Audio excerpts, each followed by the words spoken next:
Bonjour mesdames et messieurs, bienvenue dans ce flash d'information.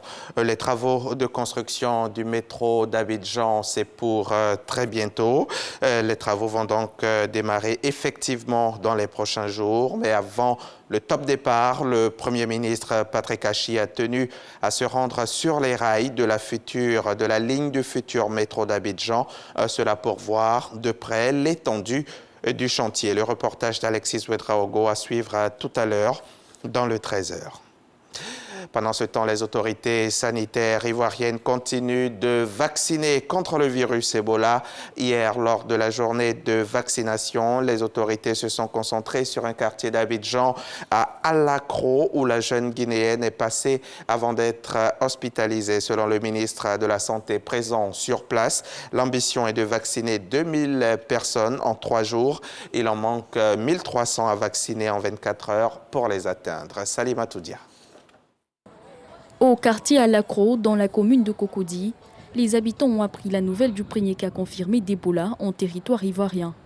La patiente en question est une habitante du quartier. J'ai donné l'ordre à mes jeunes d'annoncer la maladie à la population d'Alakro de venir faire vacciner. Donc c'est ce qui a été fait ce matin.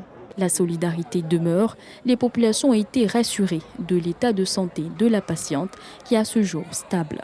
Pierre Dimba, sur le terrain, est venu constater de visu la séance de vaccination des cas contacts. Oui, mais c'est ici qu'a atterri la patiente. Dès qu'elle est arrivée à 20h à la gare d'Agamé, son conjoint étant ici, donc c'est ici qu'elle a séjourné, c'est d'ici qu'elle est allée à l'hôpital. Donc toutes ces personnes qui l'ont côtoyée doivent faire l'objet d'observation.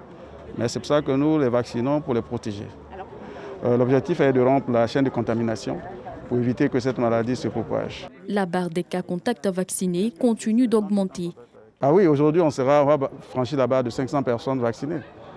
Ici on vaccine au CHU, on vaccine à Treichville. Mais il y a d'autres quartiers d'Abidjan où d'autres passagers sont allés et donc les vaccinations se poursuivent dans ces cas. Le ministre a également visité les services d'urgence du CHU de Cocody, puis la clinique de Marcory, où le personnel soignant contact a été rassuré quant à la prise en charge par le gouvernement. On lutte pour éviter la propagation du virus Ebola. On lutte également contre la grippe aviaire. Hier mardi, l'on a procédé à l'enfouissement de milliers de poulets tués à Grand Bassam, à une cinquantaine de kilomètres d'Abidjan. Ce sont donc 5 fosses de plus de 12 mètres de long et 3 mètres de largeur qui sont ainsi prévues pour accueillir les poulets abattus. On y revient à 13h avec notre reporter Walter Amadou Ouattara. Le 18 août 2020, date 18 août 2021, date anniversaire donc de la chute de l'ancien président malien Ibeka, le président Ibrahim Boubacar Keïta, dont le régime était violemment contesté par un mouvement hétéroclite, rendait dans la soirée sa démission aux militaires qu'il avait conduit Manu Militari au camp de Kati. 1 an après sa chute, d'aucuns estiment que le statu quo est là. Selon eux, les mêmes mots demeurent toujours. Aucun changement significatif. La situation sécuritaire sous l'ancien régime demeure, sous les nouvelles autorités dirigées par le colonel Goïta, et s'enlise davantage.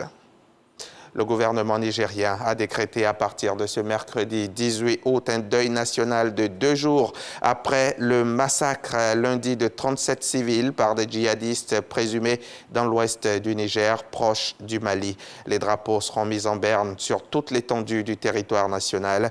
Le gouvernement appelle la population à plus de vigilance et réaffirme sa détermination à poursuivre la lutte contre le terrorisme jusqu'à la victoire finale. À Bangui, en Centrafrique, le départ de l'ancien président de l'Assemblée nationale est très remarqué. Abdou Karim Mekassoua a quitté Bangui dimanche dans la plus grande discrétion, destitué de sa position de président de l'Assemblée nationale en 2018. Il a été déchu mercredi dernier de son statut de député. Son entourage confirme qu'il a rejoint le Congo-Brazzaville pour allier Paris. Et si la raison officielle donnée par certains de ses proches est la volonté de prendre du repos, d'autres membres de son entourage évoquent les craintes pour sa sécurité et une possible arrestation. En Haïti, alors que le bilan du séisme survenu samedi est passé mardi soir à près de 2000 morts, les averses charriées par la tempête tropicale Grace sont venues prolonger le calvaire des habitants et pourraient provoquer de graves inondations. Au moins 1941 personnes ont été tuées selon un bilan encore très partiel. C'est ce qu'a annoncé mardi la protection civile haïtienne. Dans la ville d'Ekaï, plus de 200 personnes commencent à bâtir sous un vent et une pluie persistant des abris précaires sur un terrain de football inondé. À tout à l'heure, 13h.